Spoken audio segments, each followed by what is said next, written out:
What if you could put on a helmet and meet God?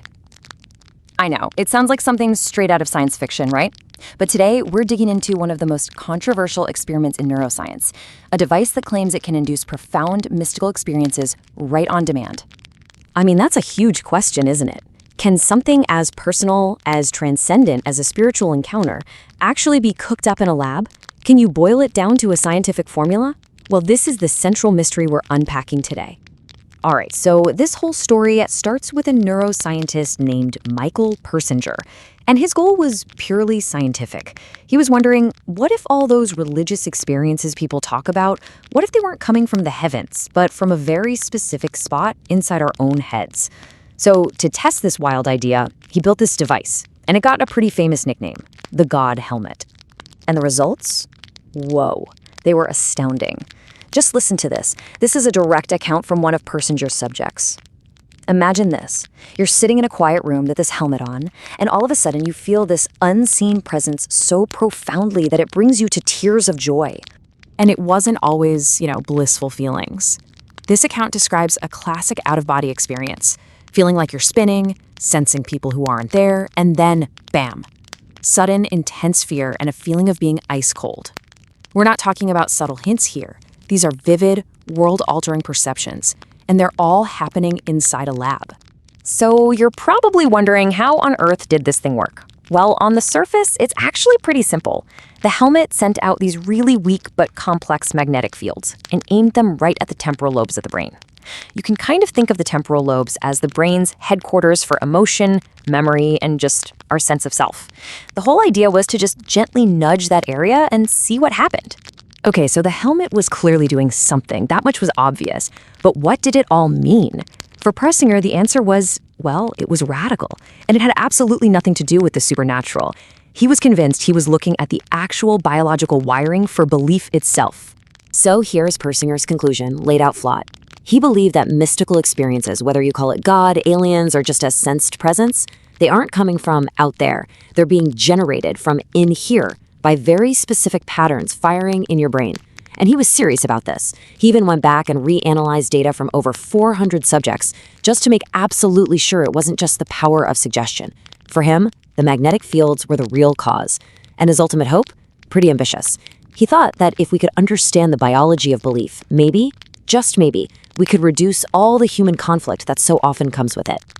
But, and this is a huge but, this is where the story takes a fascinating twist. The experiences were definitely real. The data was super clear on that. But was Persinger's interpretation the only possible one? What if the brain wasn't the generator creating the signal? What if it was more like an antenna, just picking up a signal that's already out there? And that question is exactly where researchers Huping Hu and Mao Shiping Wu come into the picture. They looked at the exact same results that Persinger did, but they saw something completely different, all through the wild lens of quantum physics. Their conclusion would propose a radical new way of thinking about consciousness itself.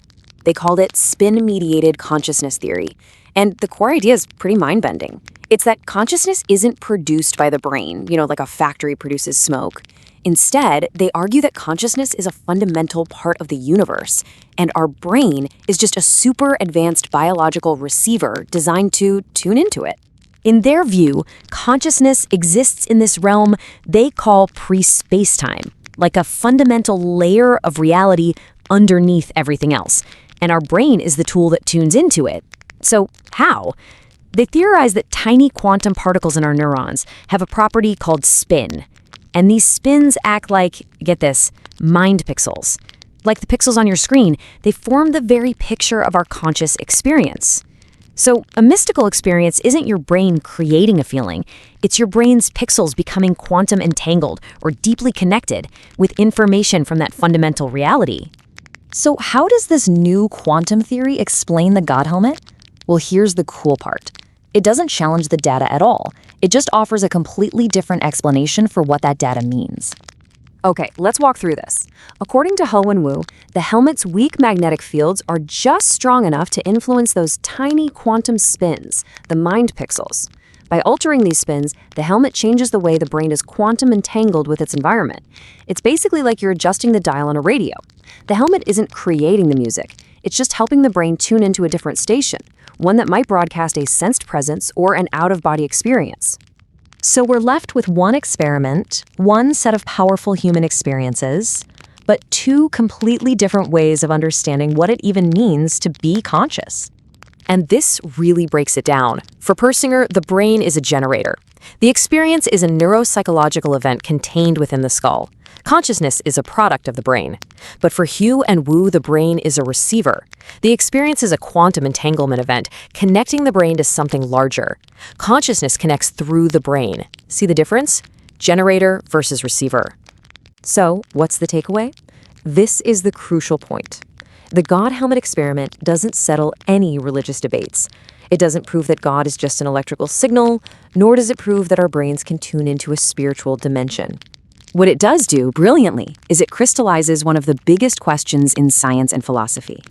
Is consciousness something we create, an accidental byproduct of complex neurology that's generated from within?